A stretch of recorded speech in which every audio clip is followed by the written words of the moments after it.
Hello, everybody. Welcome to There and Back with Dexter Turner. Uh, we're back with Kelly Thompson, a local legend in the Tampa scene and in the movie scene. How are you doing, Kelly? Good, and yourself? Ah, I've had better days. I'm a little tired, but besides that, I'm not too bad. Uh, Yeah, some days are like that. Yeah, but I'm on spring break right now, so it's been nice to kind of recharge. I went down to Fort Lauderdale for a couple of days, saw my sister, and just got back up. Traffic was surprisingly nice, but a little brutal at times. Well, everything kind of gets screwed up because of the airlines and all that stuff going on. Yeah, right now it's really bad. I've Yeah, heard it's not a good time to be on a plane, from what I understand. no. It sounds awful. It can be. I'm trying to hopefully because we're leaving in May. Hopefully by then things have calmed down a little bit, but we'll find out, I guess. But based off of all the news reports I've been seeing, that's probably not going to happen. But you know, Uh, nothing gonna do about yeah, it. but yeah. Okay. Uh, what was I gonna say? So you have a very fascinating career to me. So you've been, according to what I found, you've been in 43 films, from what I'm tracking. Well, more than that, but they don't always register them with IMDb, and sometimes movies are not finished, Ah, you're right. you Yeah. know. Yeah. Okay. I've had directors die in the middle of they never finish because they Really? yeah, That's yeah. really sad, actually. Well, yeah.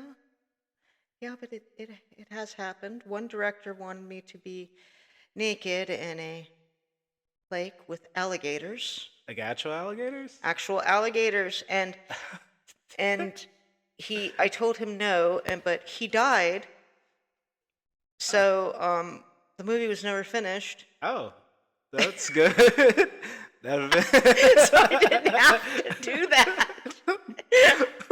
I'm glad. I mean, that would have been because I feel like that's one of those things that would have just ended up on the internet somehow, some way. Like, just this random scene of you just in a lake full of alligators. Well, it was really weird. That a lot of that movie was, I mean, the main character in the movie, the first part of it, he was naked completely through the whole entire. It was very strange, but yeah, that one didn't make cutting edge, but it was, yeah, Was it supposed to be like an avant-garde film or like a horror film it was or? supposed to be a horror film, and Huh. I just don't know. I don't understand his vision. But that these things happen. But yeah, yeah. Well, fortunately, that wouldn't be able to be seen. But you know, it's I guess it's the qualities of life. How's your directing experience been so far? Um, I I had to kind of get used to directing, because I'd been acting so long, so it was an adjustment. I mean, I don't have a lot of issues with people. Hmm. For the most people are, they're pretty compliant. They don't give me any trouble or anything like that. I haven't come across any real bad situations. The only thing, this is an unknown fact, but I'm just going to say it anyway.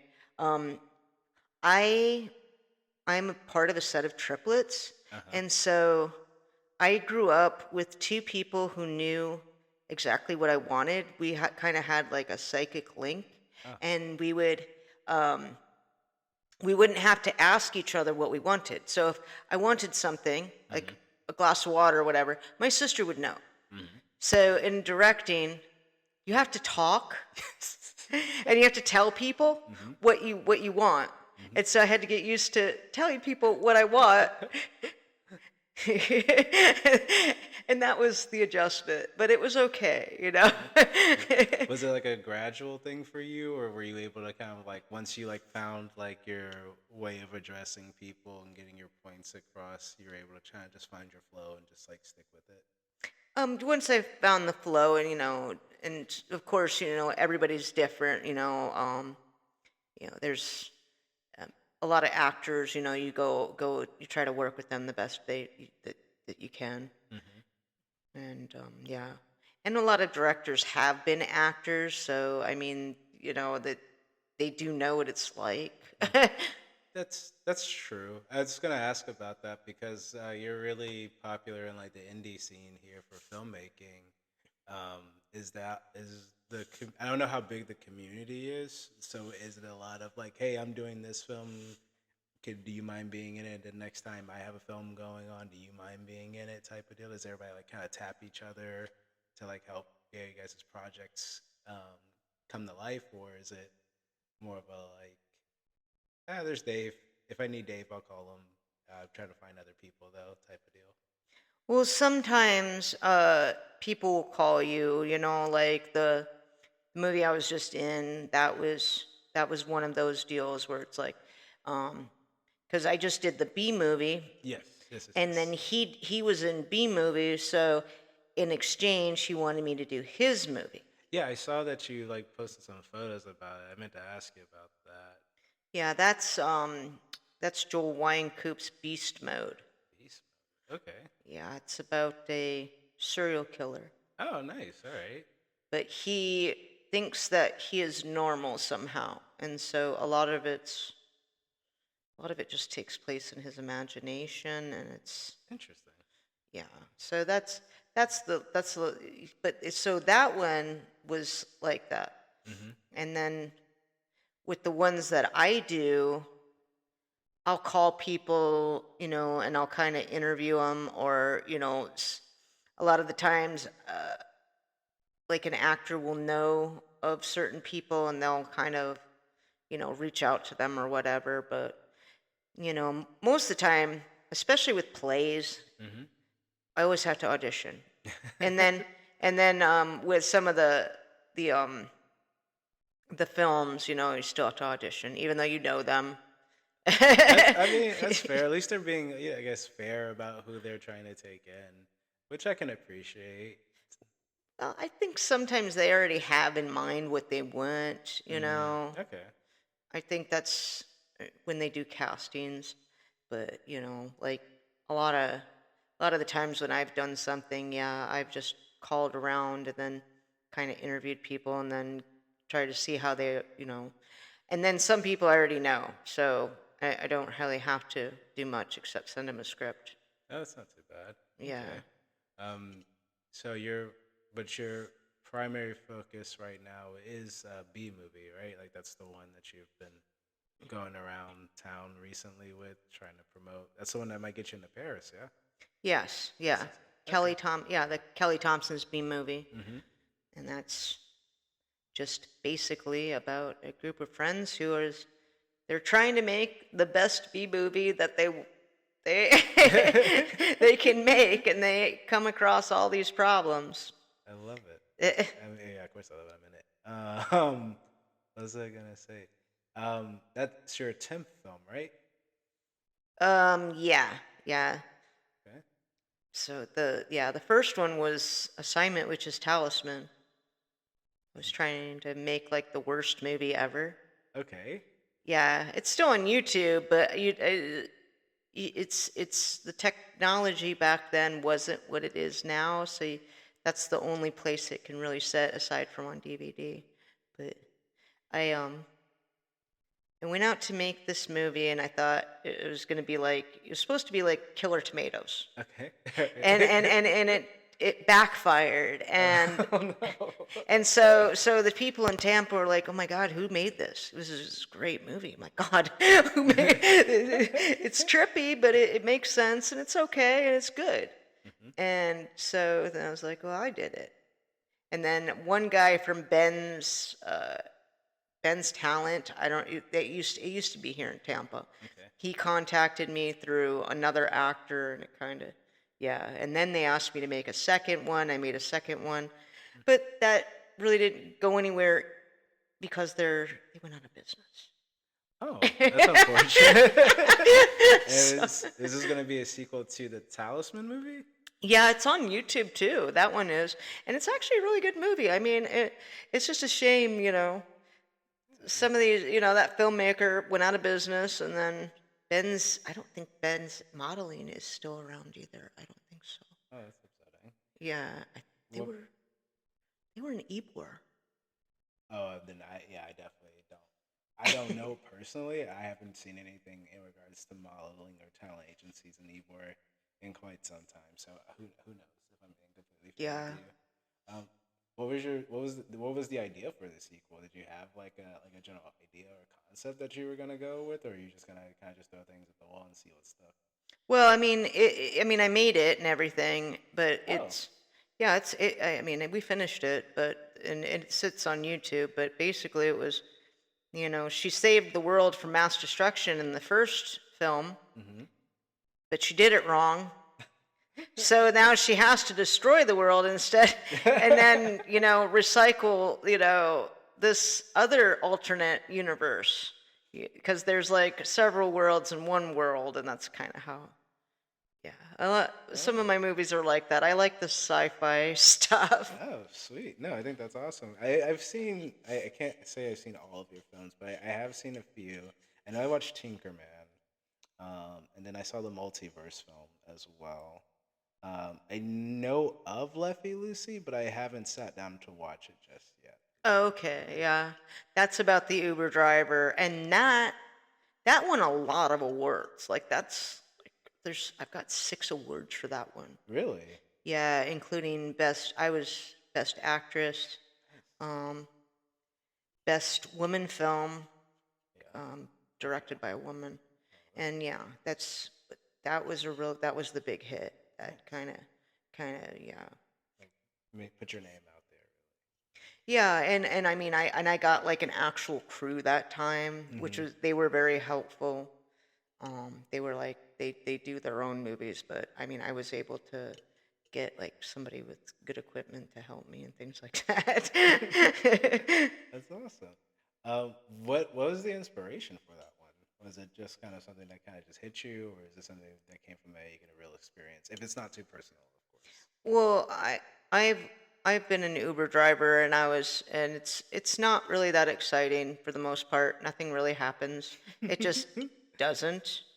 And actually, half of my customers don't speak English, and I really don't even talk to them. I mean, it's just the way it is around here. It's S- So it's I so I just made up a screenplay of some impossible things that could happen to somebody.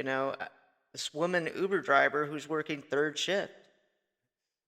well, Like, yeah, and all the weird things that could happen to you, and they do happen to this person. So- and then I made it where there's a lot of sex in there, because at the time you didn't see a lot of the female leads being really sexual with in movies, hmm and I wanted to show that.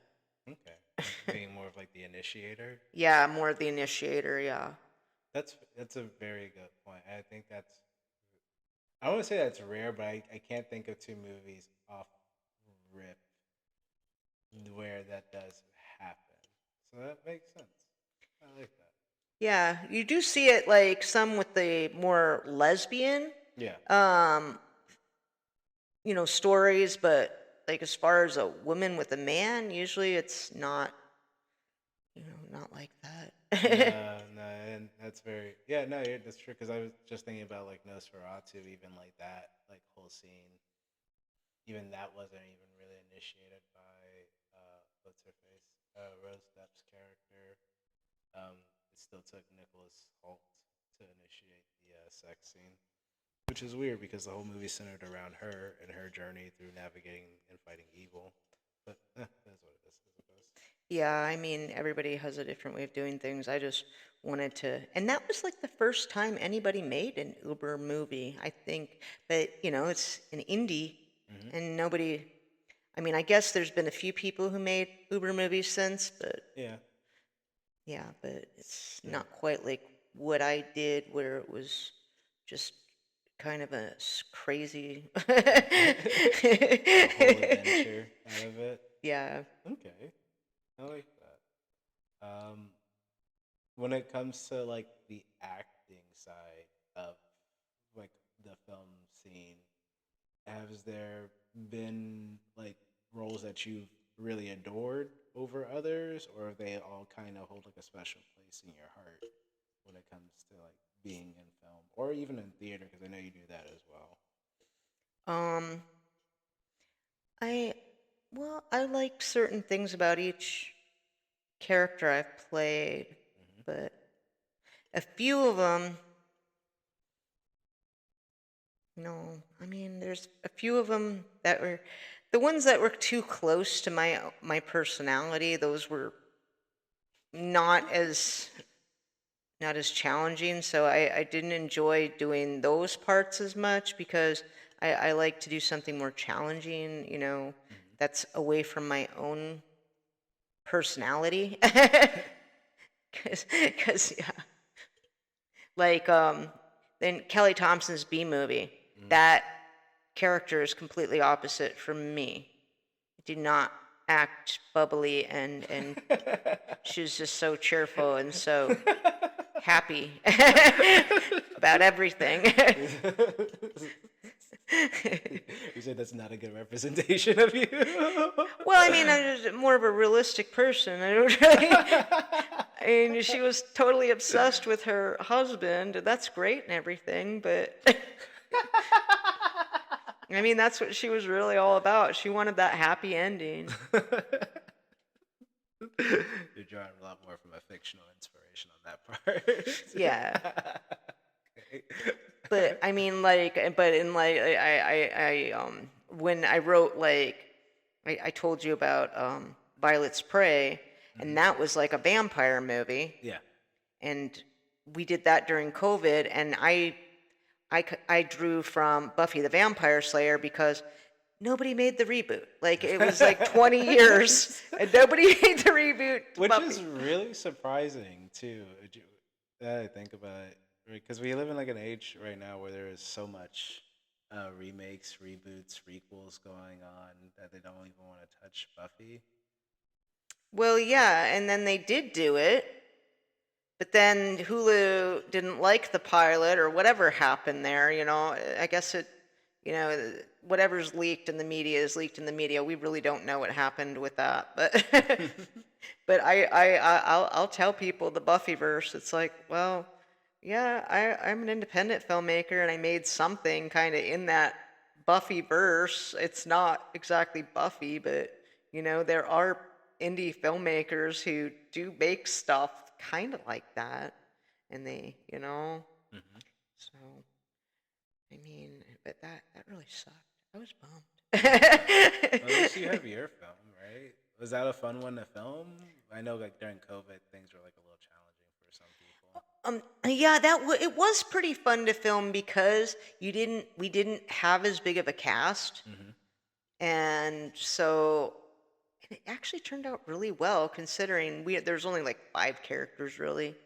Yeah. It's unfortunate that a lot of the actors moved away, but it was a good movie and it kind of went underneath the radar. So because of the COVID, because you couldn't show anything in the movie theaters. No, no, you Yeah, couldn't. yeah. There's a lot of movies that just went straight to either streaming or DVD or whatever. Uh huh. My one movie, Six Strings, was like that, and that was about that's about a girl who wants to be a YouTube star Okay. and make the ultimate like YouTube video, and she like tries to sing and does and is trying to make the perfect YouTube video. Oh, She oh, wants to be but that kind of went underneath the radar too because of the COVID. that's unfortunate. Yeah. I mean, they're on Tubi, but yeah, it was rough because people asked about it, and it's like, wow.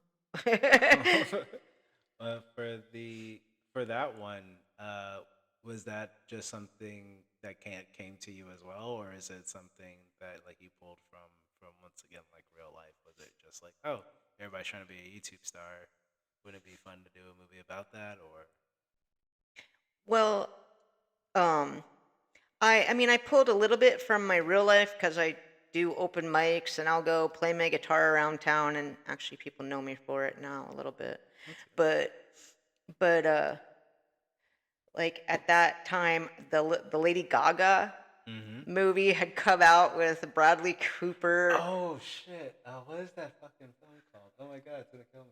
Um, A Star Is Born. A Star Is Born. Yeah, Okay, all right. I wanted to do a parody of that movie, and so it's kind of making fun of it, Mm-hmm.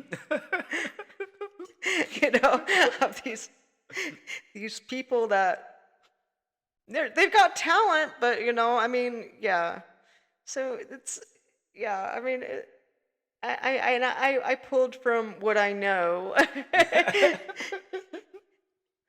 like it. A bit, yeah, and ultimately it is kind of it's a good movie though. I mean, it it it revolves around suicide a little bit, so there Oh. is that downer in it, but Mm-hmm. I mean, I put that in there because it's not talked about enough and it should be, like Mm-hmm. in mental health cuz mental health, the people just don't, you know, it needs to be addressed a little more and people just don't really, you know.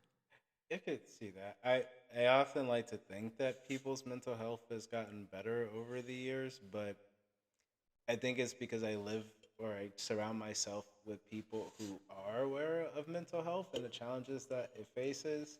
Because when I try to, I won't say like everybody, but there are times where I've had conversations with people who don't take it seriously, and it's a really hard conversation to have trying to talk about something like depression Um, because they are like, "Oh, that's not a real thing," and it's like, "No, it really is. That's like that's a thing that people just live with." I don't know how you can say that, well, but well, yeah, there like that.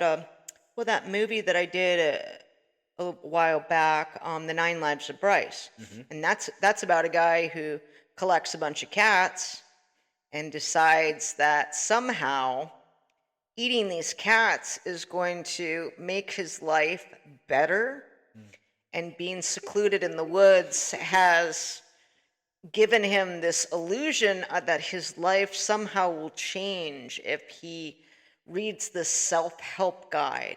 And in the self-help guide, it says, well, you eat cats, it will give you your youth back and your vitality, and somehow all your problems will go away. And so he does this in the movie, and it actually got picked up at a film festival in Virginia for what? for mental health. Oh, that's amazing. Yeah, it's in the category of hoarding. 40. And they loved it so much, they asked if I made up all the jokes. And they got every single joke because it is a funny movie. It really is hilarious. He he becomes a cat. I mean, he actually thinks he's a cat. And you'd have to watch it to fully understand, but yeah, it's basically about this middle-aged man who has a breakdown and That's me a cat. yeah, he collects cats and just is alone so much he kind of goes crazy from being by himself, Hmm. which I could totally see. I would not. I could too. I think if like I feel like I would have been on the cusp of that if COVID would have extended any longer than it did, because I was definitely starting to get to that point of like I was getting slightly unhinged with like my behavior. Well, yeah.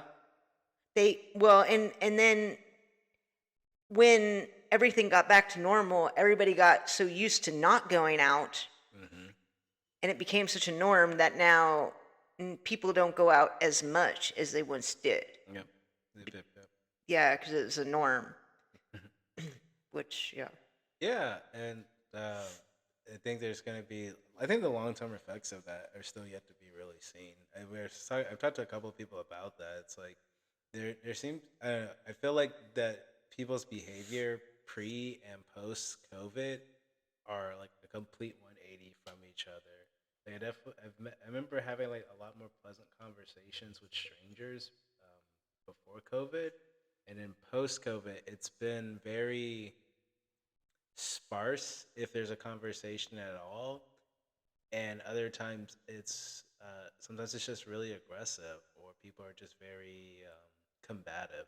There's always seems to be some type of like uh, negativity attached to the conversation that I've never experienced before. At least that's been my experience. At least. Oh, I I talk to a lot of people through work all the time. Hmm. I mean, I guess it really depends. People are more political than they used to be. Yeah, I don't really follow it and really know much about it, so I don't really. I envy you. Yeah, I don't really. I don't. I honestly don't know It's good. It's good. much Keep about it that it. way. I'm telling you, it is a rabbit hole that once you start, you cannot pull yourself out of, even if you want to. It's terrible. I have a friend. He's kind of he's very very much into it, and he's very very miserable because of it. So he's inspired me to not be political and to just be kind to all people. I love that. We Yeah. need more people like you in the world, Yeah, Kelly. just love people despite their religion and Any other differences that you yes. have? That's wonderful. So you write a lot of your films that you also direct, right? Um, when you're in the writing process, is the goal always to cover a specific message or theme or anything like that, or is it more just like while you're in the process, you're like, oh, I would like to talk about this for a little bit or engage with that type of like that topic or discussion or cover it in some form or fashion? Well, I kind of like as I'm writing, I just will present itself, and if there's something that I write like, that's to be touched on, Hmm. then I'll just go with it. Like what happened in Kelly Thompson's B movie, where there's like a we really don't talk about it because that person is dressed like a female. We know he's a male, Hmm. but dressed like a female, and we really don't really get into it too much about what their character is. Hmm. But there is like a romantic storyline there, and I don't think a lot of people do that with the males. They more do that with female characters, and I just wanted to do that. And then as we were writing, I wanted to touch on certain things, and I think we did it in a tasteful way. Yeah. We didn't, yeah, and that person was just treated like everyone else was. No, I agree. You have a very like a George Romero way of like handling things, like what he did with like Dawn of the Dead. He like one of the first films to cast a black male in a horror movie role as a leading actor. It was completely unintentional. He just did it because that's how he saw people. Right? If that's who you are, if that's who you are at a core, and a non-judgmental person, then all these other things will be oblivious to you in the grand scheme. Well, yeah. Well, I like a little diversity too, Yeah. in films because, when we cast, I don't it's not realistic if everybody's pretty and everybody's the same color because most people aren't. you know. Very true. So it's good to spice it up and and have that variety and show that there is beauty even in not the most perfect looking people either, No, because there is, I mean everybody has a place. I agree, Yeah, I 100%. mean fat, skinny, whatever. Yeah, yeah. Wherever you be, there's love everywhere for you.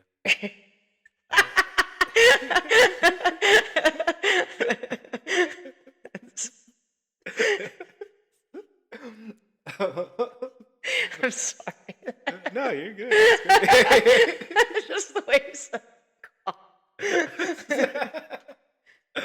um, but it's true. it's true. It's true. It's very true, and that's great. That's what makes like the human experience so wonderful.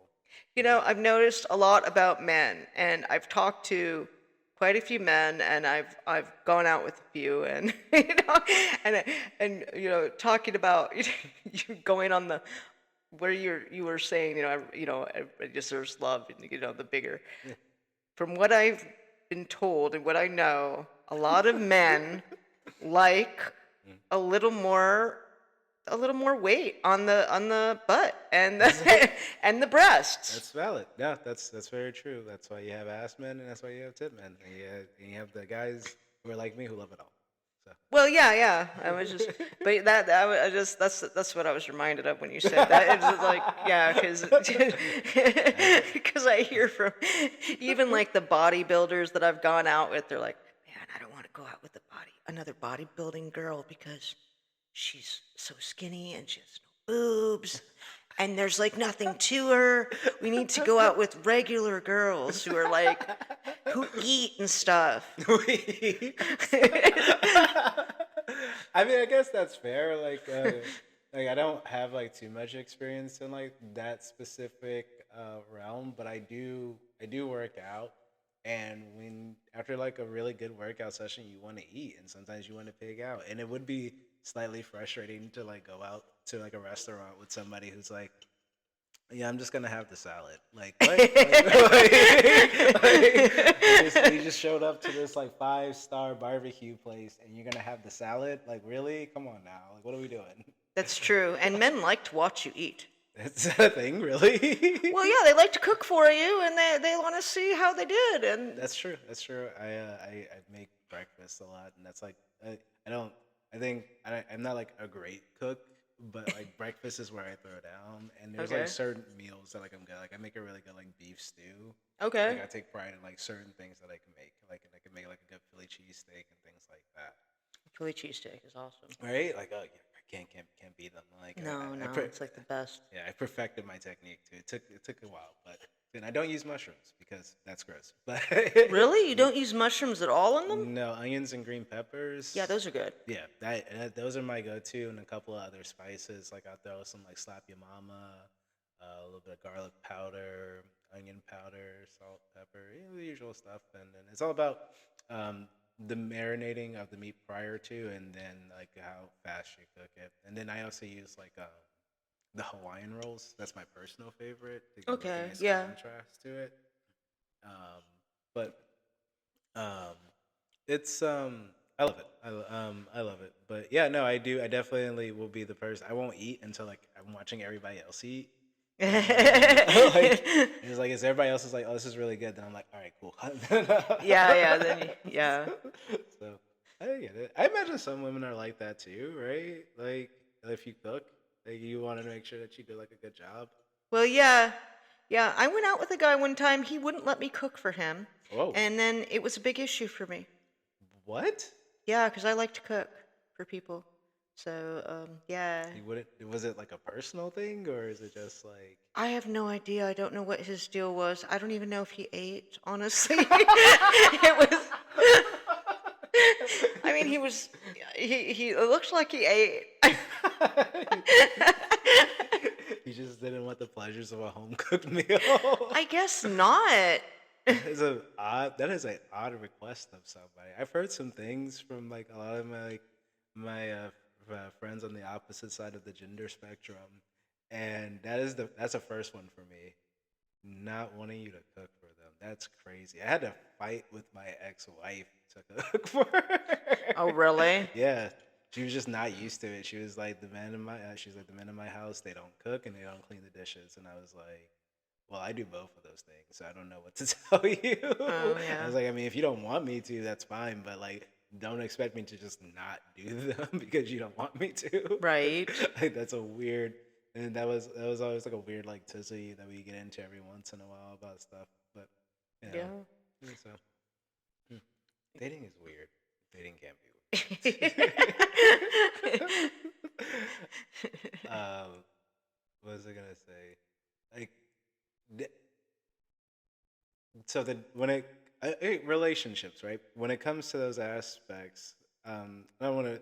You just have it wholly focused on like your film career, right? But do you like look back on reactions with people or like relationships with people, and do you like pull from those as well, or is it kind of just like whatever, you know?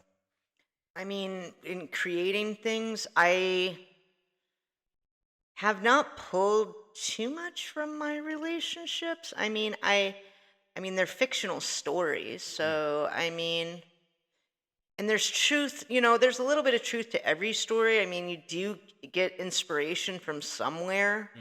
but that doesn't make it true. Okay, that's valid. Like I did pull from real life for Bryce, but that character, that's totally not, That's no. That did not happen. that. That's not how it went down. Well, that's good. I'm really happy to hear that. But like, the relationship that you had, was it Tinkerman, where they swap bodies, or Yeah, they switch bodies, yeah, yeah. yeah. In Tinkerman, yeah. So that entire like relationship, that was besides the body swapping, but the interactions before all of that was just like a fictional thing. That wasn't something that ever really happened. No, that did not actually happen. No. Now, Okay. now there were qualities I wrote in that character that were based on an ex-boyfriend, Mm. but he was a made-up character and she was a made-up character, and it was just like the concept was, living in somebody else's shoes. If you could switch your partner and then see what it's like for a day, you know, what would happen? But then where, it got weird is one of them got abducted. Yeah, that did throw a monkey wrench into things just a little bit. And then the end got weird, and then we had to. Yeah, and then that was like your trifecta, right? Like because you did that one, and then there was Rudy's. Ruby's Multiverse, they were supposed to be the same movie. Okay. So they were supposed to be filmed at the same time, Mm. but because of we only had the crew for a certain period of time when we did Tinker Man, Mhm. and we were just coming out of COVID, so everything was kind of weird still. Mhm. And then I ended up doing the other part, Ruby's Multiverse, like later on, but they are like the same movie. Okay. So they blend basically one after the Yeah, other. they're like 2 episodes and they go together. Yeah, that's what we picked up from because we once we finished that, we were like, I guess this is the next one that we follow, and Yeah. then that's where it led into that, which was fun. It was a good experience. We had a good time watching it. Well, I'm glad. Yeah, that I was hoping people, because that's a multiverse movie, and multiverses could go either way. Yeah, yeah. Yeah, where they're jumping around through time and space, and all these weird things are happening, and and then I had to bring our friend Walter back, and he always dresses in as a woman in a lot of the movies we do, and he does a really good job. And in the multiverse, he had that segment where he's just hanging out and going through the people's drawers and stuff while they're out of town. I mean, that's what he was doing. I love it. It was funny. He did it. I think it's beautiful. I think it was great. I personally enjoyed And we're showing that in movie theaters actually on April 1st. it. Really? Yeah, Where's it gonna be playing at? it's going to be at the Sunray Cinema. Oh yeah. Yeah, on April Fool's Day. Oh, I love that. Yeah. Oh my goodness. Well, I mean, it's a perfect movie for April Fool's Day. It is a really good movie. I want to talk to those guys at some point. I want to try to sit down with them and do like an interview at one point or another because I really like what they're doing with that theater specifically, and I feel like it should be replicated more elsewhere. It's very local friendly. It's always like giving stuff to like you and other local filmmakers and things like that, and they're showing things that are off the cuff. They have like really cool events. Like they did a Twin Peaks thing there a couple of Yep. weeks ago. Yeah, they did. Yeah, The guy who runs that theater he's a really cool guy. I yeah. mean, I mean, I don't know if I'm going to talk about it here, but there was a situation that happened, and he was very cool about it. And yeah, I mean, it could have been a disaster if we hadn't have handled it in an adult, mature way, Yeah. because it could have been bad. But he handled it, and he's a good businessman, Hmm. and he's honest, and he I think he really does like indie movies too. Yeah, I think yeah, Yeah, I think he really enjoys them. yeah. Is that's what you want? You want somebody who loves film to have a space like that where their passion can be enjoyed by the masses. So I always try to go there when I can because I do really enjoy everything that they've got going on, and they've been improving every time I've been there. So I Yeah. haven't never any complaints ever. Yeah, that's it's a good cinema. Yeah, that's solid. Um, the film. You want to tell everybody about what you're working on theater wise right now? We were talking about a little bit before we started recording. So. Oh yeah. Well, right now I'm in a play, and it's a parody making fun of shows like American Idol, America's Got Talent, and I play a character who sings and plays guitar and is crazy. Like she's just there's no other way of saying it. She's completely insane. I love it. I love it so They don't want to let her perform because they just are afraid that something horrible is going to happen. But ultimately, they let my character perform, and then it kind of just goes on from there. That's beautiful. I'm excited because I seen it feels like every because I saw you in that Carol Christmas Carol play uh last year or 2 years ago, Yes. and they had you play guitar for that one as well, didn't they? Yeah, they had me play guitar. I was like a blind person, but in that one, they wanted me to play guitar badly. Mm-hmm. In this one, they wanted me to play well, and actually, it's kind of funny because the other theater Mm-hmm. show that I did before this one Mm-hmm. at Newport Richie's theater, Mm-hmm. they had me play guitar, Oh, nice. and they wanted me to play good, you Huh. know. So, and I played for that one. It was Sheryl Crow's "The First Cut Is the Deepest." Oh, okay. Yeah, so I played that one song, and in this one, well, I got to pick my song. Nice. uh, yeah, for this, so it was fun that I got to do that, especially because the song that they originally wanted me to do was not for my vocal range. It was too deep, Mm. and I told him I couldn't sing it because it was too low. I couldn't. What song? It was "Walk the Line" by Johnny Cash, Oh, true. and I was like, that's not even Johnny Cash's best song, I don't think. No, that's definitely not. But it's probably up there with like Ring of Fire with his most commercial. Like yeah, Yeah. those two for sure. Yeah, I mean, I couldn't sing Johnny Cash very well. Mm. So I asked them if I could pick a higher song Okay. for my vocal range, and they let me. Okay, what'd you pick? There She Goes, Oh, nice. By the wait. Lalas. Ah, okay. I don't know why for some reason my head said the zombies and I was like, that's not right. Well, she kind of looks like the lady who sings "Zombie." You know, the Cranberries. Yeah, yeah, Yeah, yeah, yeah. that's like it from the '90s. That's yeah. I love It's that. it's a great song. That's a good song. That's a Yeah, good song. that was a great song. All right, good. If Love it. if they had me play that song, I could totally do that one. That'd be fun. Yeah. As I know, you could do it for your next karaoke, right? Because I know you like doing that. Yeah, yeah, I do karaoke sometimes. Yeah. Where? I don't want to ask. That's too personal. Oh, sorry, throat. Okay. Acting wise, have you like what's been like your favorite like films to be a part My favorite films to be a part of, um, acting. of? Or play, honestly. I like the musicals. Anything like to do with music and stuff. That's fun. I like horror. I like the. It's weird. I like to do the FX. Okay. I like to. I mean, cleaning up is kind of the bitch of it, but I like to do the makeup. Black and Blue Eyes. I got into it when I worked at Busch Gardens, Uh-huh. and the makeup artist would like show us how to make scars, and it's so much fun. You make like things that with pus coming out of, and Oh, it's that's so just dope. like Okay. it's fun for me for some reason. I don't know why.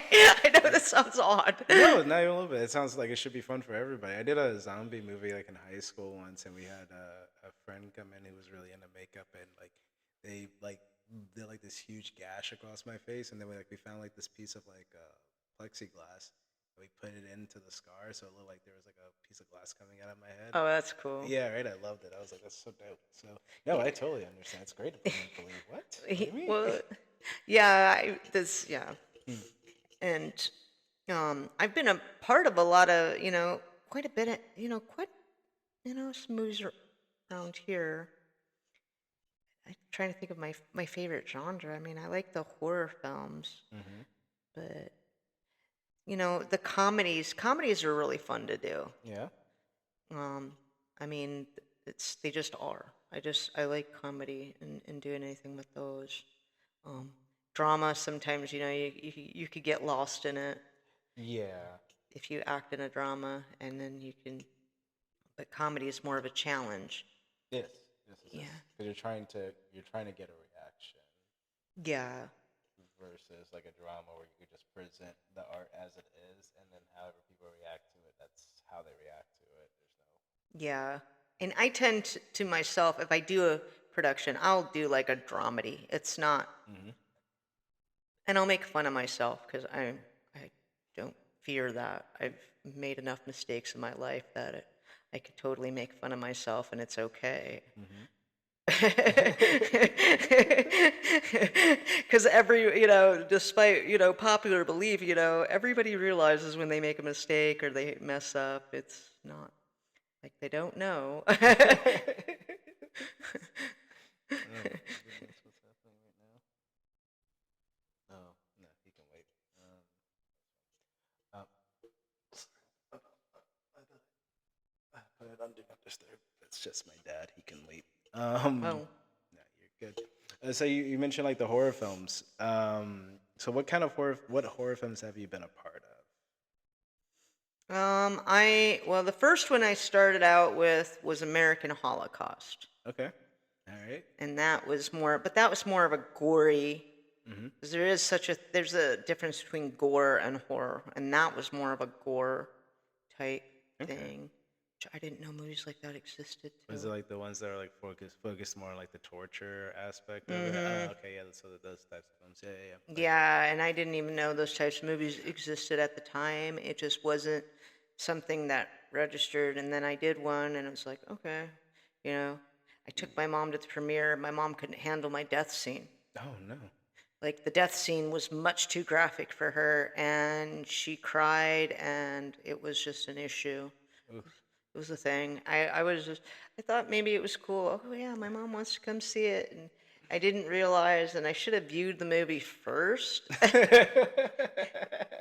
I didn't know what else was in the script. I only had my part. Mm-hmm. So whatever else was in that movie, I mean, well, it is what it is. But we all make mistakes. I should have reviewed the movie before showing it to my mother. Maybe, but hindsight's 2020. At the time, it is what it is. And then, I did a few other movies for those guys. Mm-hmm. But then I ended up making Lefty Lucy, and then I kind of went and went towards another genre, the more drama type genre, rather than just horror movies where people run in the forest and die. Because I played that girl like, I guess, 12 times, Oh my you're goodness. running half naked in the woods and screaming. And half the time, if I didn't scream right, they'd have a person scream for you. Really? Yeah, I had a girl. She's a really good friend of mine. I love her. She's really awesome. But I didn't scream the way they wanted me to in this short that's on YouTube. Mm-hmm. So she didn't like my scream. It wasn't a good scream. So they just recorded another screamer, and that's my scream in the movie. Even though it wasn't my scream. Does that happen often for you? I don't know. Nobody really asked me to scream that much. This is a new experience for you. I mean, I've moaned more than screamed, I would assume. I mean, I wouldn't be able to sing if I screamed all the time. That's valid. It's very valid. Well, Is it? yeah, Okay. All right. you got to Cool. take care of your voice if you're going to go around town singing and stuff. Yeah, no, valid. Unless you're a screamer, apparently, then you could just throw caution to the wind and just let it go. It is what it is. Not everybody can scream. Not everybody can scream. That goes for music too, Well, unfortunately. yeah, I suppose so, because, yeah, you wouldn't, yeah, you're not going to be able to. Unfortunate thing, but it is. It happens. Okay, all right. And then you said you've done some comedies, you've done some dramas. Is there any type of genre of film that you want to do, either from like a directing or an acting standpoint that you haven't tackled yet? Um, I would like to, I would like to make something, the next one, something that would inspire people, to love themselves, because it seems like there's not enough of that anymore. Mm, really? People don't seem to love themselves like they once did. I can see that. And it would be good to, kind of give that message. And they don't talk about platonic friendship anymore like they did in the 80s and the 90s, Mm-hmm. where they make everything, well, everything about sex, and Mm-hmm. you know and I mean, like, they don't talk about friendship enough. They really don't. And friends are around no matter what, because you'll always have, like, the romantic partner, husband, wife, whatever. But your friends really help you through a lot of stuff, and they really don't touch on it too much anymore, in movies, and like they should. No, you're not wrong. I think there's always there seems to be an like a what's the word? Like an obligation to have like a romance, even if like the movie doesn't even really call for it at times. I would say that I'd say that that's more of a like I would say that's more like common for like average films. I would say because there are still like directors that don't really like make that like a huge deal. Like I like recently I saw Send Help, and that was a pretty good film.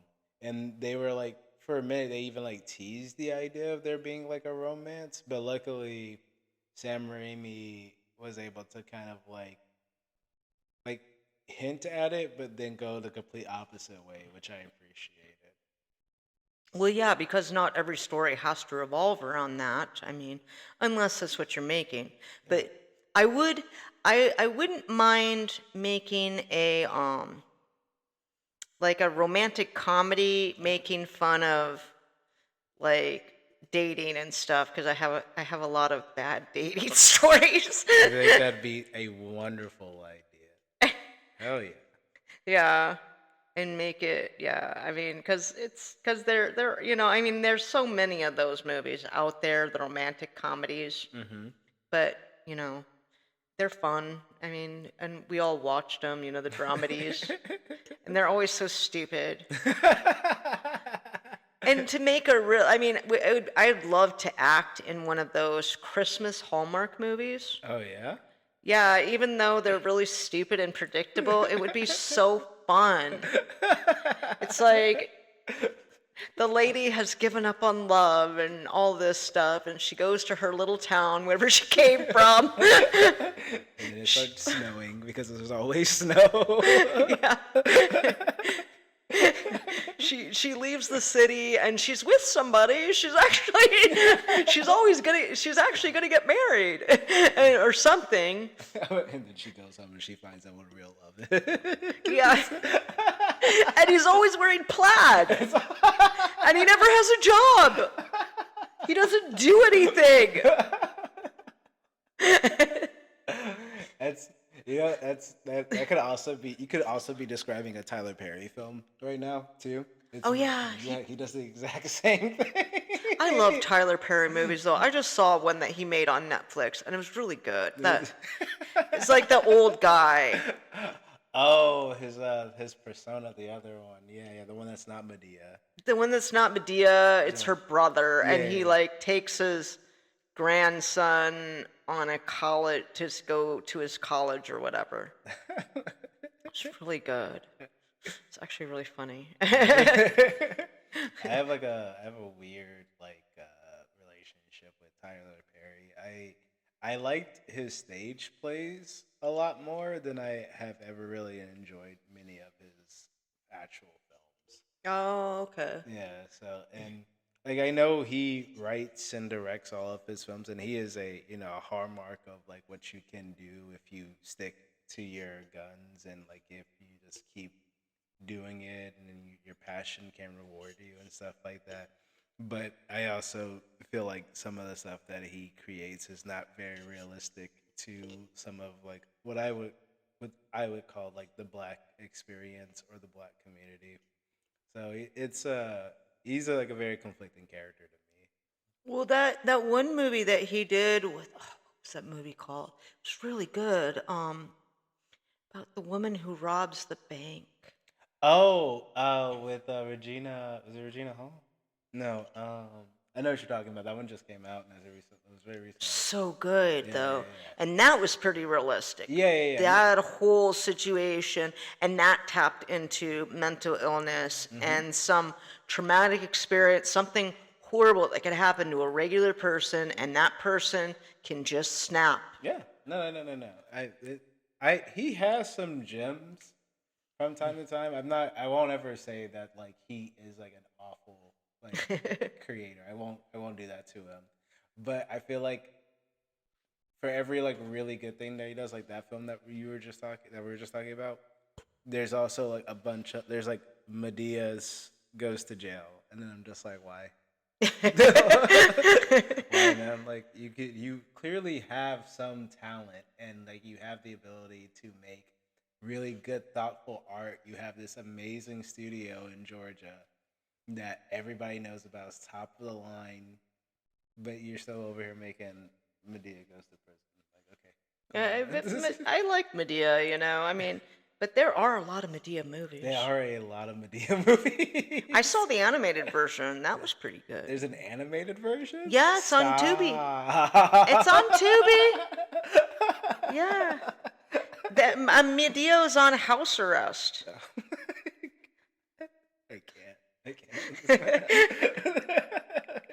For whatever reason, I don't know what Medea could possibly do. It's not like she has a job or anything. She's just hanging out, complaining about life.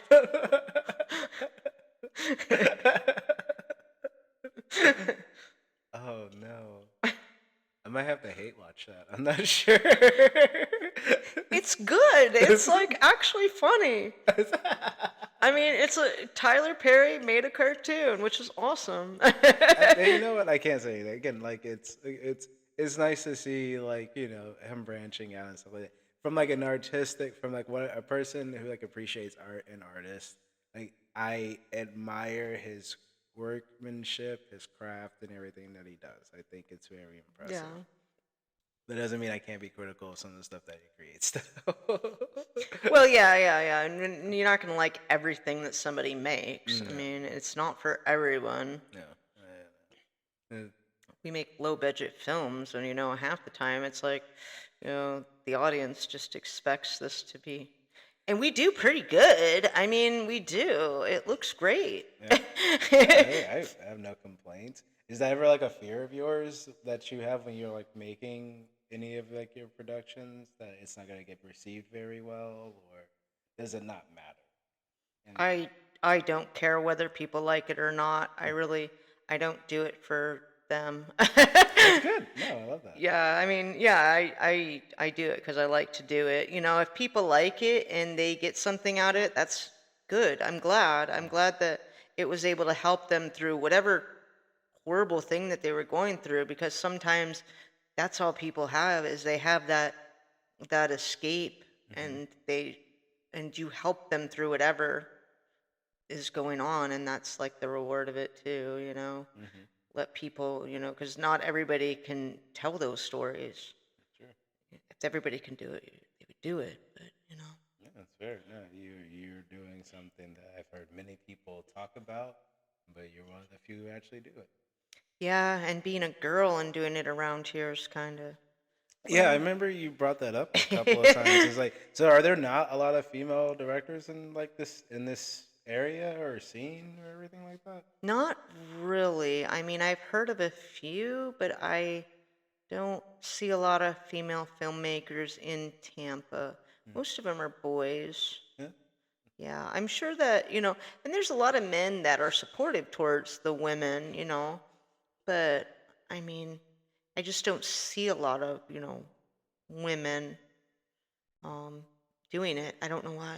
Mm. It's just like female guitarists. I don't see a lot of women who play the guitar. I do. Like when I first started playing guitar, I didn't realize that most guitars were made for men. Really? And then I had to get one that was shaped to my body because I'm a little person Really? and my arms are not, see, I mean, I almost had to get a kid guitar. What? Yeah, because of the way the neck is and everything, and just yeah. Huh. So a lot of them are very big, built for men. I didn't realize that. Yeah, Yeah. you start playing, you will know if you're, it does matter how tall you are, and No, for sure. Like I could play bass and stuff, obviously, but there have definitely been some basses that I've gotten that I'm like, who built this neck? Like, who's this for? yeah, Because it's not for a person that, yeah, they build them, and it's like I can't play that. yeah, it doesn't make any sense on how like. So I think my acoustic bass is kind of like that. It's a little too big for me.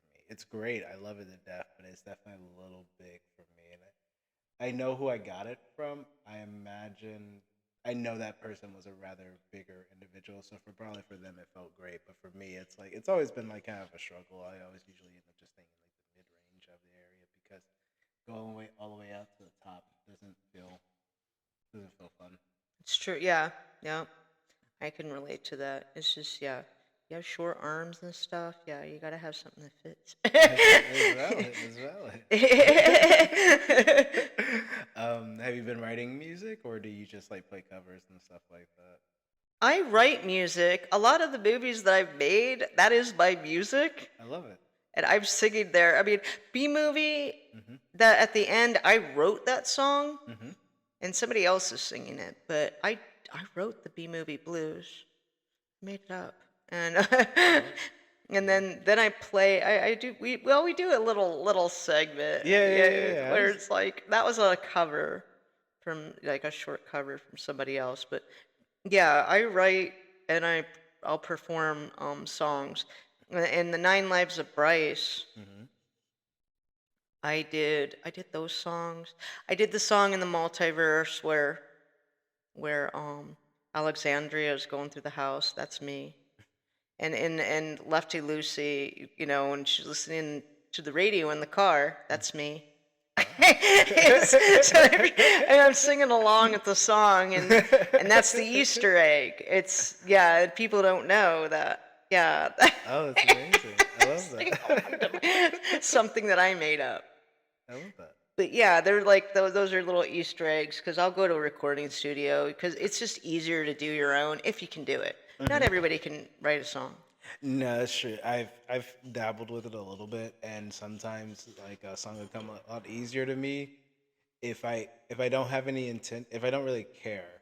I've noticed that about like my writing process. If I have an easier time writing a song if I'm making it like more of like a joke or a sarcastic song than I do if I'm trying to make something I intentionally like yeah intentionally trying to convey a certain emotion or intention. Oh, right. If that makes sense. Well, and the Nine Lives of Bryce, there's that song that I mean I made up that this it's a little music video that kind of inserted into the movie, and it's just I wrote that song completely for a different reason, Hmm. and it worked so well in the movie, and it was so. I mean, it could stand on its own in a music video if I let it, because it's amusing. It's just but unfortunately, that's what makes it R rated, because he has an affair with a blow up doll. Mm, mm, I love it. And another filmmaker that I work with, he's like, you have the mind of a gay man. Or no, wait, somebody else say that. Yeah, because they're like, you came up with this. This is something that a man would come up with, and I'm like, well, I don't know. I just did. I mean, Hmm. I don't know how men think, so I can't. I have no reference for that. I'm sorry. I mean, I don't know. I know blow up dolls exist. I did work at a sex shop one time. I know people like them. That is a thing. I tried to work at a sex shop, but I think I was like, it, I imagine to them I came off as like really obsessive, but I really just wanted a job, and like I felt like I could do that one, Okay. but they never ended up calling me back. What was that like? Was it fun, or was it just like, Well, I was dating somebody who owned the sex shop, oh, and we were together for like 3 years. nice. And then I kind of just helped him. The only complaint I had was he should have been selling condoms. Oh. Like that should have been his number one thing at the freaking front desk. He should, if you're running a sex shop, you Hmm. need to have condoms there. That's valid. That's very valid. Yeah, and there was just none to be found. You had butt plugs and dildos, every kind of dildo. And when we went out of business, or he ended up moving away, and I had an out of business sale. Like in all my neighbors at the time, I was like the most popular neighbor because I happened to have all these dildos, and all these women were unhappy with their husbands. And I, and I like just banked on my neighbors and selling all this sex toys. And then I went off to Fetish Con, Nice. and then the butt plugs were, yeah. People really like butt plugs. And I know things about certain people personally because of that. Certain friends I know about what they like because I sold them things. Which, I mean, yeah, I mean that's no judgment. Yeah. no, there's no judgment. No, why? I mean that's people get into certain things, and that's why those places exist. Is No, so 100%. yeah, healthy outlets. I agree. Whether you get it from me or than somebody else. Yeah, there's a fetish for everything. There is. I realized that like I guess post divorce, like I was like diving into like all kinds of communities, and like I found FetLife, and I was like awestruck by like the amount of different like tags and categories that you could find that people were into. I was like, there is really a fetish for like everything. There is oh my boyfriend's daughter Hmm. just shared with me a new fetish that I had no idea it even existed. Oh snap! What? It is called nugget porn. What in the hell is that? It is porn where somebody with no arms and no legs is having sex. Oh, that's okay. True. She asked if, I don't even want to know. I just don't. It's like a little. Like I've heard of like amputee, but there's a song about that actually. There's a what? There's a song about that. Nugget Ye- porn? Well, like I guess like having sex with a person who doesn't have arms or legs. Really? Yeah, it's by Guar. It's called "Rock and Roll's Never Felt So Good." It's actually it's actually a really good song. Like the vocal performance on that song is phenomenal. Like he goes from like these deep growls and like low bass baritone sounds all the way to like this really like high pitched like held note at the end, and it is from a vocalistic standpoint, it is a phenomenal song to listen to. The material, however, It's a little strange. You're having sex with a stump. yeah, I think like what is that? He says I need a hole. I don't need no hips. I don't know. I mean, it would kind of make things a little more complicated. I mean, I don't know. I can't imagine. If you get some free time and you want to hear like a crazy little song, just don't judge me afterwards, because it's like I think that is probably my favorite song by them, honestly. No, I dated somebody who was in a wheelchair, and so I know what that's like. Hmm. And I've gone out with somebody who was blind, so I know what that's like. Oh. It's normal. I mean, you would never know. Now, the wheelchair thing, that's a little different. But you can work with that. There are things you can do. Uh-huh. It's not the end of the world. For sure, for sure. But they obviously had arms and legs. I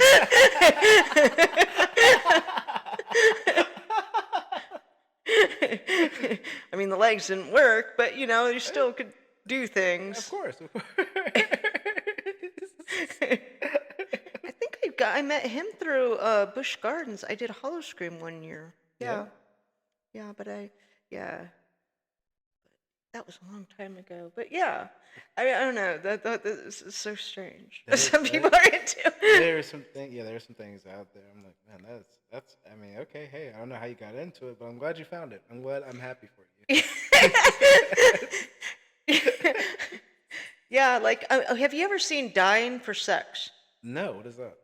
It's on Hulu. It's really good, and it's based on somebody. Based on a podcast of a Okay. real life woman. Okay. She finds out she has stage 4 cancer, Ah. and she does not have a bucket list. She doesn't.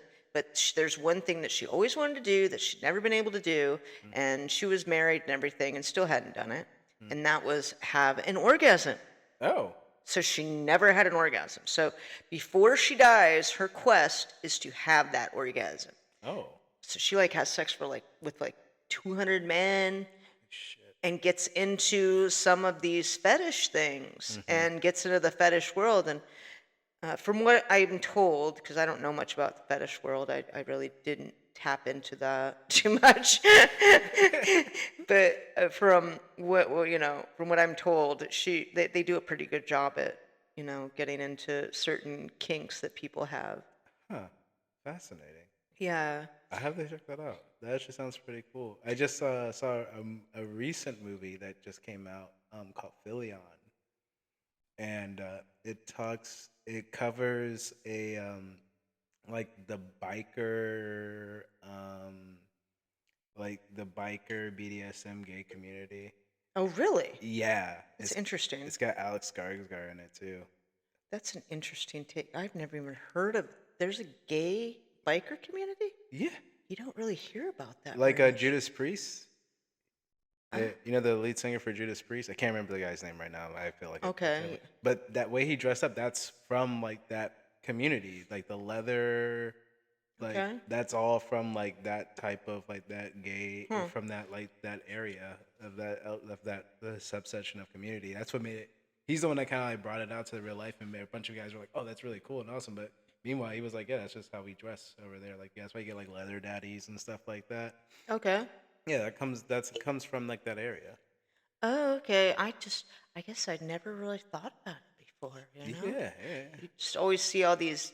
You think of them as big, tough biker dudes, and mm-hmm. they don't really ever address the gay ones. It's Yeah. just the girl that they all share. Like, I mean, I don't know how. Yeah, I know it seems like they always have a lot of money. Those bikers. Yeah, yeah, yeah.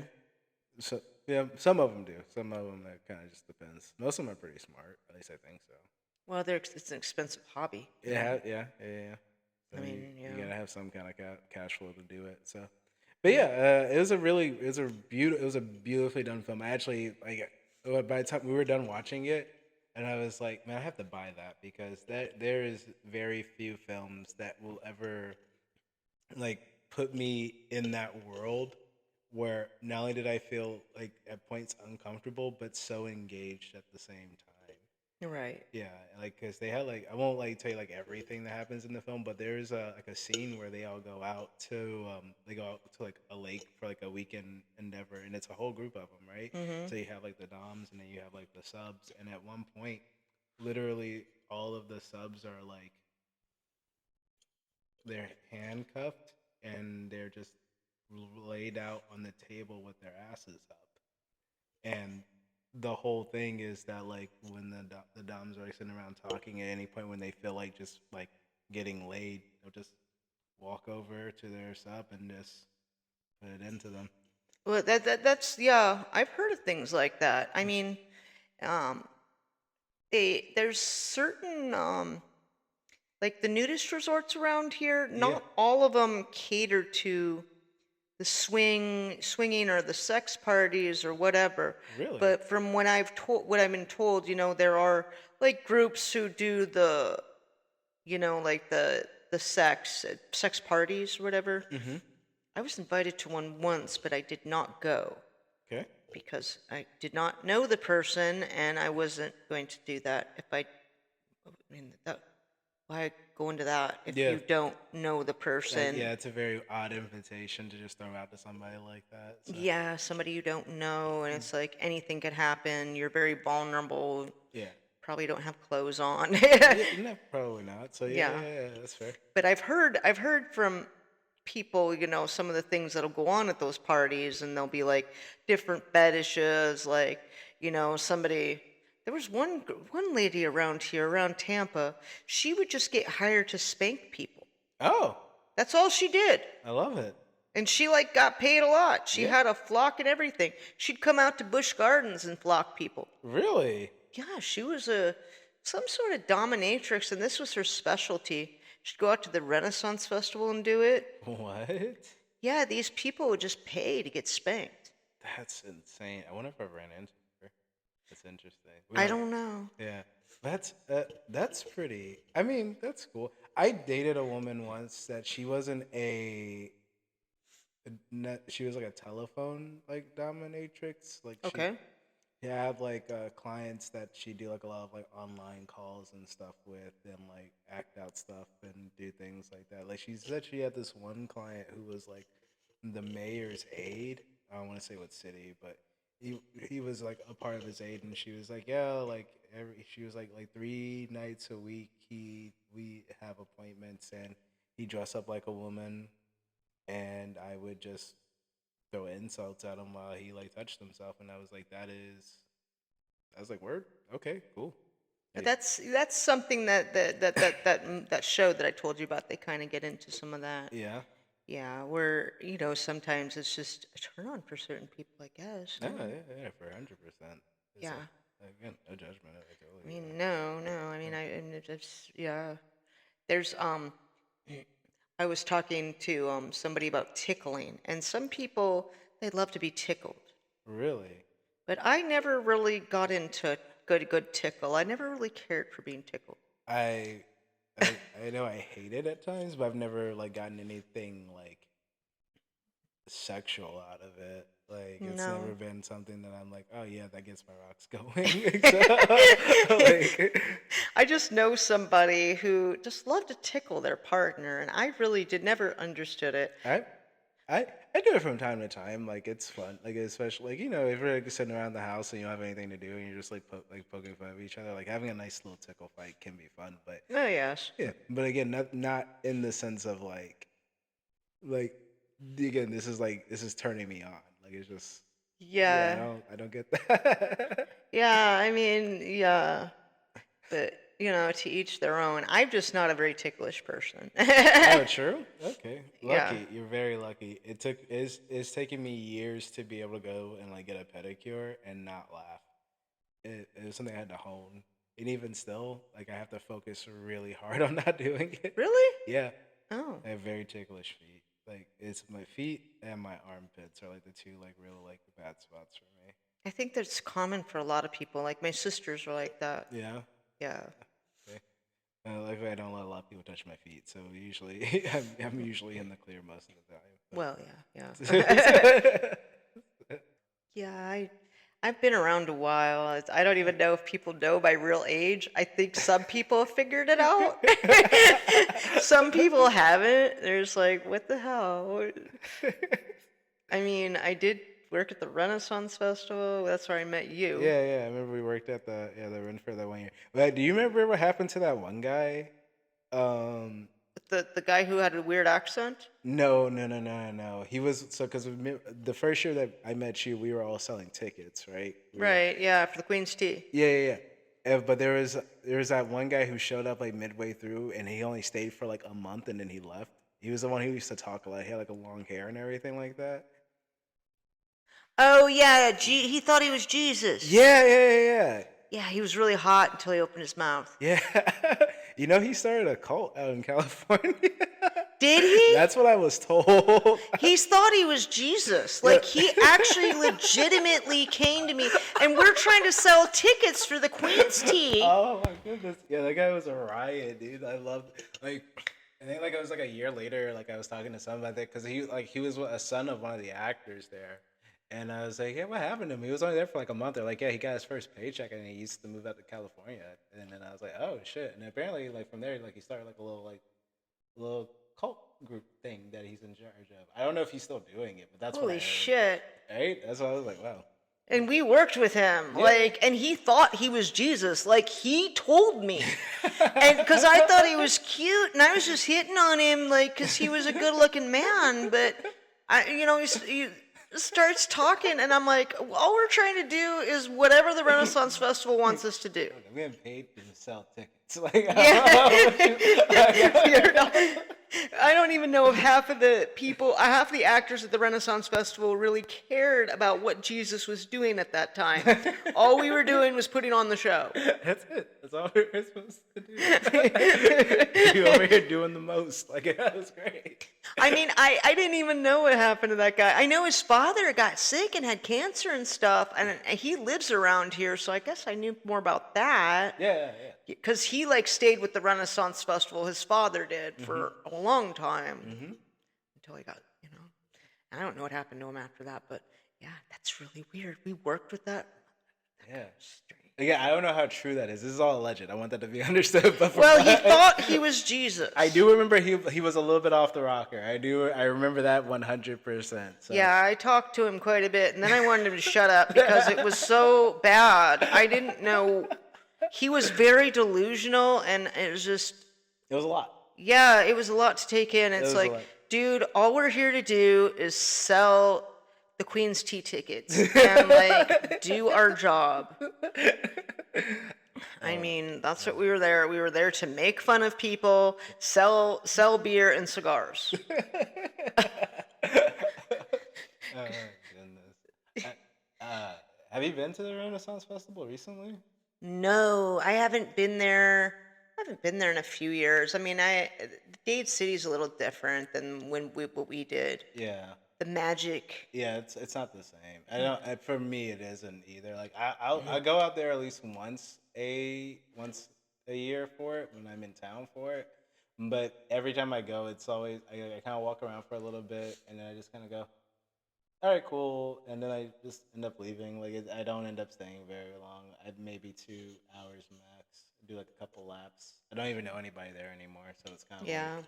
All the actors are, over the years have gone, There's still a few there, but I don't know them on any like real capacity. Like I knew the people that I did the stuff with once upon a time. Yeah, me too. I mean, even the Tortuga, that whole clan, I mean, I knew them pretty well. But even the bands like the Body Boys or whatever, but I don't even know if they're. They're around to some extent. Like I know one of them. They do like I saw they did a show at the St. Petersburg one. Not too long ago. St. Pete has a Ren Fair now. Yeah, and that one looks a lot like what we did at Mosey at Once Upon a Time. Yeah. It's cool. It's not a bad time. I went there last year with a friend, and we had a good time. We had a pretty solid time.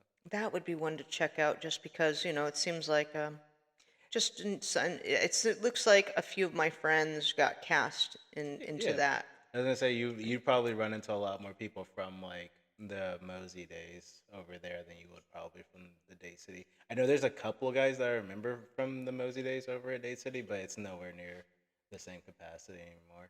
Yeah. So. Yeah, it's not quite. Yeah. I mean, some people, and it's their thing. That's what they do every year.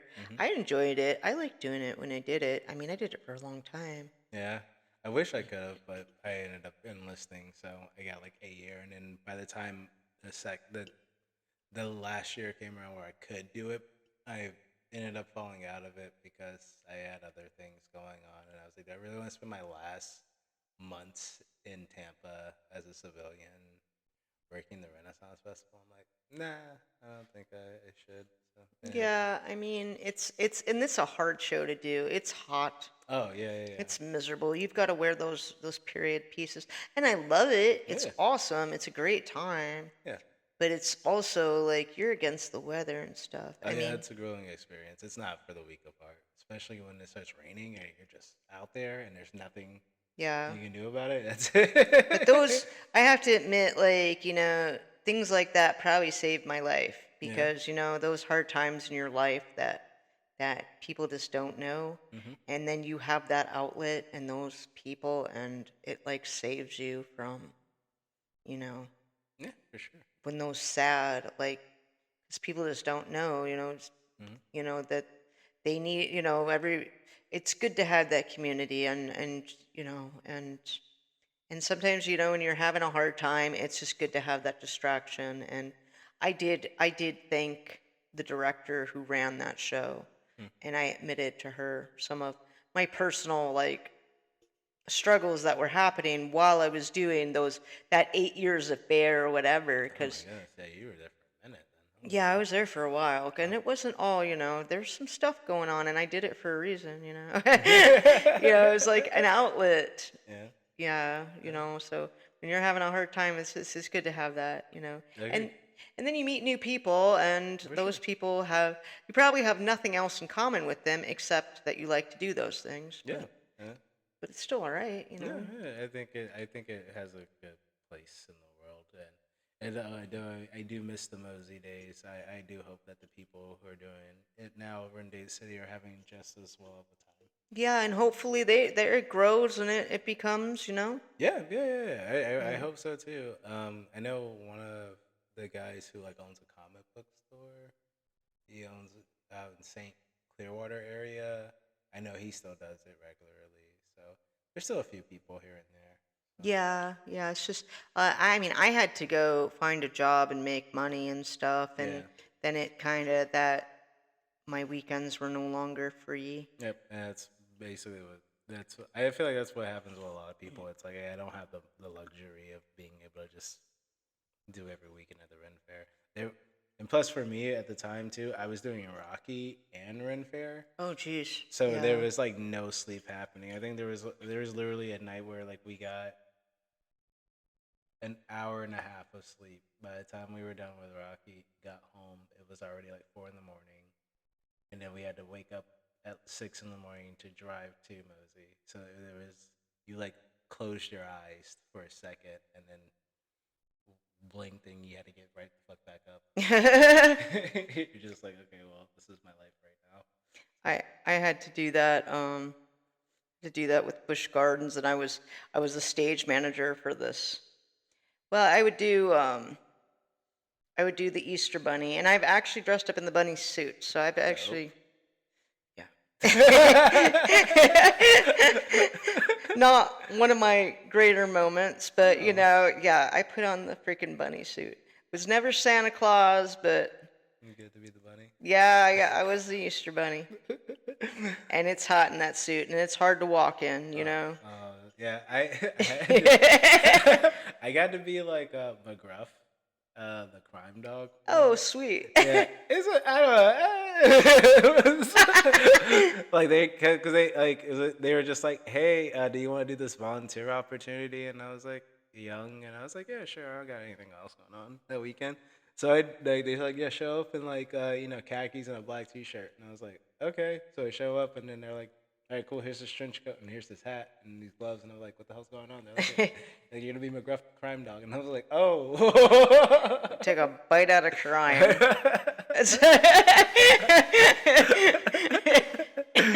I was very surprised that anybody knew who the fuck I was. I was like, because it was like 2013, 2014 when I did that, and I was like, does anybody even like know who McGruff the crime dog is anymore? I don't know. I haven't heard that in a long You time. see what I'm saying? Like at least the Yeah. Easter Bunny is like still relevant. Yeah, and we had like a cute bunny. We didn't have like one of these scary, gross bunnies who are like, you see these kids with these terrifying, and it's like, yeah. And I mean, when I was a stage manager, I stage managed Santas. Oh yeah. Yeah, I would do that, and I would work at Busch Gardens at the same time, and Mhm. I'd get very very tired. I'd work 80-hour weeks. Oh my goodness. It was rough. I'm sorry. That sounds No, awful. I'd fall. I had an office, and I just sleep at the office. I mean, it was pointless to go home, and the corporate worried about me. They're like, 'Cause- and then that last, then eventually they went out of business because of technology. Technology kind of took over. Mm, that's sad. Man, that seems to be the way that the world's going these days. I'm very concerned about AI. Yeah, it's AI is only good, so it can't take the place of you can't. Even those like those caricature arts that they had going Yeah, on yeah, yeah. Facebook and all over the place. I mean, yeah, it's neat and everything, but they didn't look as good as what a person could draw. Yeah. It's not fair to take people's jobs away from them. I mean, Mm, ultimately it is, yeah. I mean, a real life person is just better. It's just like, Yeah.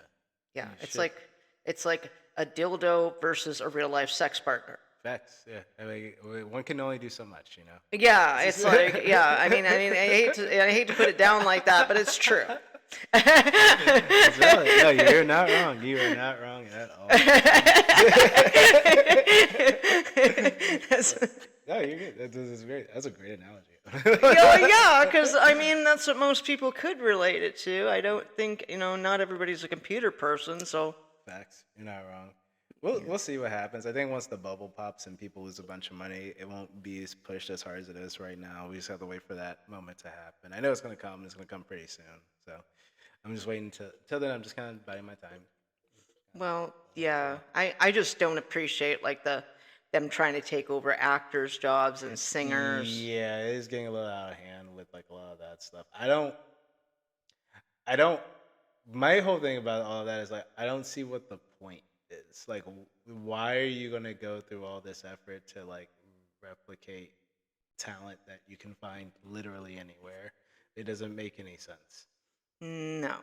But of course, it comes down to what I feel it always comes down to is money. It's like I don't have to pay an actor to be in the film. I can just make an actor to be in the film. And it's like, well, in that case, then nobody's ever gonna watch your shit.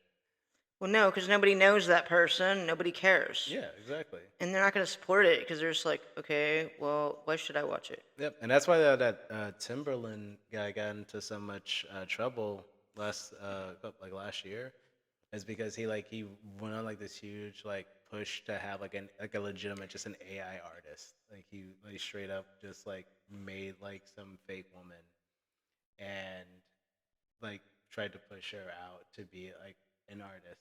And Hmm. it reminded me of it reminded me of this Al Pacino film called Simone, and it's literally about that the exact same thing. Like it's like a record label like person decides to make like an AI generated like artist, Oh. and she like takes off and nobody knows that she's not real until Oh. like the very end. It's a very it was a movie that was way too ahead of its time because it came out in like 2000 like 2005. It is an old film. Wow. Yeah, yeah, yeah. Well, I mean, it's you don't want to. It's almost like a lie, and showing people it's okay to lie. Yeah, yeah, you're not wrong. You're not wrong. You're not wrong. You're not It's wrong. it's it's okay. We don't have to use real life people for anything anymore. Yeah. No, yeah, and I think that I don't like to be disparaging of it because I know that there are like I know genuine artists and creatives who have found like a good use to help AIs help supplement some of their workload. So I know that it does have its benefits, but I just don't think like all whatever good it's gonna outweigh all the bad that comes with it. That's just me personally. So Oh yeah, yeah. yeah. I mean, I can see some uses for it, but like I just for an experiment, I tried to look at a screenwriting, see how AI would write a screenplay as as opposed to how I write it, Mm-hmm. simply terrible. I would never, ever, ever advise anybody to use AI to write stuff. It's just a terrible idea. Noted. Okay. Yeah, I mean, it writes like it's a second grader, there's just nothing. AI does not understand. Like, if I write a script and I show a bunch of actors and I cast them, that's one way that they end up liking the movie and they want to be a part of it, is because they like the way it's written. It's like, holy crap, this is really good. This is funny. Mm-hmm. I want to help you. That's true too. Yeah. So I think there's enough pushback right now where we don't have to worry about it too badly. But I am concerned. But that's neither here nor there. Well, yeah, like Terminator Yeah. Yeah. Oh, that's gonna happen. Yeah. We're with the robot. oh yeah, we're cooked. It's happening. It's gonna happen. They, in China they have droves, literal armies of robots already. And then they're talking about taking those robots and putting artificial intelligence inside them. I'm like, why? What do we do? Like, do we just not want to exist anymore? Is that like I don't understand. I don't get why we need to do that. Like, there's nothing. There's no reason to do that, and yet we're gonna do it. And it's just like, okay, I guess So I guess they're bored. Yeah, it's it's Let's see if we could press the limits, or yeah. what. I don't know. It's like Frankenstein. Just because you can do something doesn't mean should you. Like, I don't like. Why are we gonna do that? Well, yeah. Yeah. But it's all right. We won't learn until we learn. Until the world's on fire and there's a bunch of robots running around with guns. That would suck. That's gonna definitely suck. Yeah. And I mean, John Carpenter did warn us too. Yeah, I, it is what it is. Yeah, I guess. Yeah, some people just want to watch the world burn. So yeah. So I'm here for it. But we can wrap this up because I know you gotta probably head out and I gotta get ready for my day too. So Yeah, I've got a rehearsal. yeah. It's gonna be fun. I think if I can make it out, definitely I'm gonna try for sure. Okay. We're gonna end this, and we are done.